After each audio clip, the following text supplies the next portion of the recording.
Hello students, आज अपने start करने जा रहे हैं एरे विद फंक्शन। आपने पुराने लेक्चर्स में फंक्शन भी पढ़ लिया है, एरे भी पढ़ लिया है।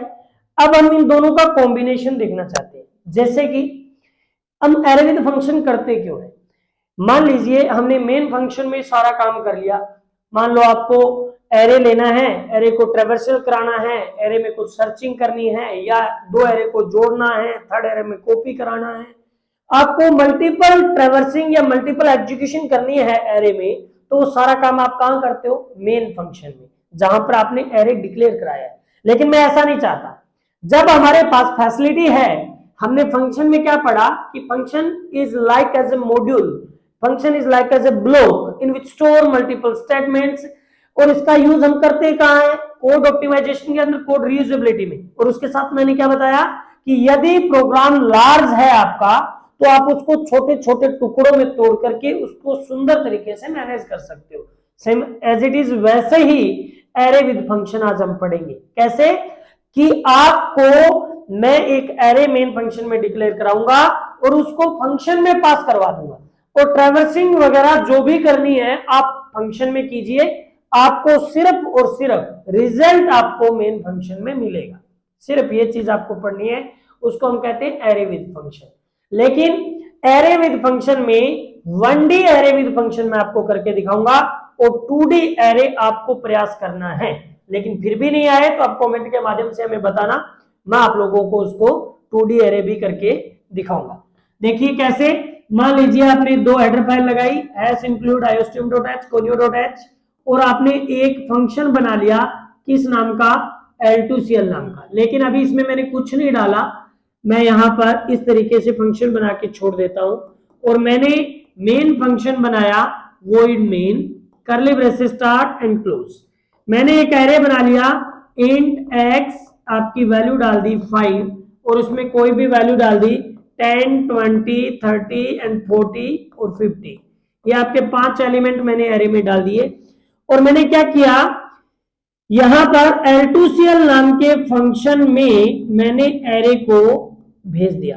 जब मैं एरे ट्रांसफर कर रहा हूं तो आपको पता होना चाहिए, मैं आपको पैरामीटराइज में रूल बता चुका हूं फंक्शन के, कि अगर आप यहां से इंटीजर वैल्यू भेज रहे हैं तो ऊपर पैरामीटर इंटीजर होगा, फ्लोट भेज रहे हैं तो ऊपर फ्लोट डेटा टाइप होगा, यदि हम एरे भेज रहे हैं तो ऊपर एरे होगा, और यदि हम यहां से ऑब्जेक्ट पास कर रहे हैं तो ऊपर ऑब्जेक्ट होगा। यानी जैसा पैरामीटर हम सेंड करेंगे एक्चुअल पैरामीटर से, वैसा ही हमारा फॉर्मल पैरामीटर होना चाहिए।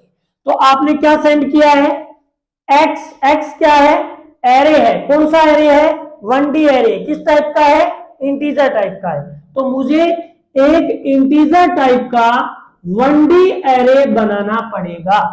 आपका ये x कॉपी हो चुका है किसमें? y। अब कोमा लगा के आपको उसका साइज देना है। अब इसका साइज क्या है? 5। आपने यहां से पैरामीटर में क्या ट्रांसफर करा दिया?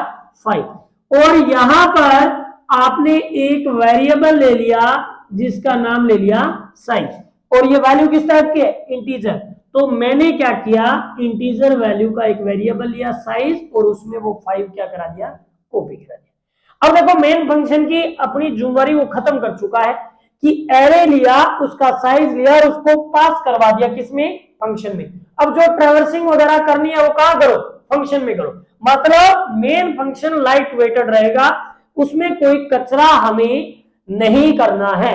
जो करना है में अपने यूजर डिफाइंड फंक्शन L2CL जो लिया है उसमें करना है। और कैसे करते हैं? एक वेरिएबल लिया, मान लो मैंने आई। आपको पता है 1D एरे को ट्रैवर्सल करने के लिए हम क्या करते हैं? फॉर लूप लगाते हैं। तो कैसे चलेगा? 0 से लेकर के और कहां तक चलेगा? साइज -1। कहां तक चलेगा? साइज -1 और आई की वैल्यू प्लस। साइज -1 कैसे? आई की वैल्यू 0 से, वैल्यू किसमें? साइज में कितनी वैल्यू है? 5। 5 - 1 कितना बचा? 4। तो आप 0 से 4 तक आपके इक्वल टू लगा हुआ है, तो 0 से लेके 4 तक आप उसको क्या कराओगे? ट्रैवर्स करवाओगे। और आई की वैल्यू प्लस। अंदर मैंने प्रिंट करवा दिया y की आई पोजीशन। अब कुछ महानुभाव सज्जनों के ये दिमाग में अभी भी बात नहीं घुसी कि सर x की i पोजीशन लिखनी थी, y की क्यों लिख दी। अरे आपका x जो एरे था वो आपने कॉपी करवा दिया किसमें, y में। x जो एरे था उस किसमें कॉपी कर दिया, y में। तो जो मतलब मेमोरी एलोकेशन बनेगी वो किसकी बनेगी, y की बनेगी। कैसे, y के 0 नंबर इंडेक्स पे 10 वैल्यू, y के 1 नंबर इंडेक्स पे 20, y के 2 नंबर इंडेक्स पे 30, y के 3 नंबर इंडेक्स पे 40, y के 4 नंबर इंडेक्स पे 50। इस तरीके से वैल्यू आपकी स्टोर हो जाएगी। और चलेगा कैसे, i की वैल्यू 0, वही same 0 less than equal to size -1 यानी 4। आप यहां आएंगे y की i यानी 0 पोजीशन पे क्या है आपकी 10 वैल्यू, वो डिस्प्ले हो जाएगी। फिर i की वैल्यू प्लस प्लस 0 से 1, 1 लेस देन 4 आपका कंडीशन ट्रू, y के 1 पे क्या स्टोर है 20, आपका क्या डिस्प्ले हो जाएगा 20। i plus plus 2, 2 less than equal to 4, yes 2 पे क्या स्टोर है आपका 30। ये मैंने जल्दी जल्दी आपको ऐसे एग्जीक्यूट किया है क्योंकि अगर आपको ये नहीं आता है तो आप पिछला लेक्चर देखिएगा 1D एरे, और 1D एरे को फॉर लूप के द्वारा कैसे ट्रेवर्सल करवाते हैं वो मैंने बड़ा बखूबी वहां पर एक एक चीज क्लियर की है। ये हो गया आपका एरे विद फंक्शन। इससे फायदा ये है कि आपका मेन फंक्शन देखो लाइट वेटेड है, आपने सारी चीजें कहां ट्रांसफर कर दी, यूजर डिफाइंड फंक्शन में। जो कचरा होना था वो हुआ यूजर डिफाइंड फंक्शन में, आपका काम भी हुआ और आपका प्रोग्राम में जो समझने का तरीका। अब जैसे जो टेस्टर होगा वो इस चीज को प्रेफरेंस क्यों देता है कि आपका जो कोड है वो आपने स्मूथ तरीके से लिखा है और उसकी अंडरस्टैंडेबिलिटी कोई नए इंसान को समझाना चाहते हैं तो बड़े बारीकी से समझा सकते हैं कि ये आपका एरे है, ऐसे हमने पास किया, यहाँ पर ऐसे ट्रेवर्सल किया, ताकि आपको एक एक चीज बड़ी बारीकी से समझ आए। वही सेम चीज मैंने इसका डिस्क्रिप्शन लिंक नीचे दिया है, आप वहां से डाउनलोड कर सकते हैं। फिर भी यदि आपको कोई प्रॉब्लम आए, आप जब एरे विद फंक्शन करेंगे 2D एरे से और आपको कोई दिक्कत आए तो आप कमेंट में हमें बताइएगा, हम आपको कांटेक्ट करेंगे, हमारी टीम आपको कांटेक्ट करेगी।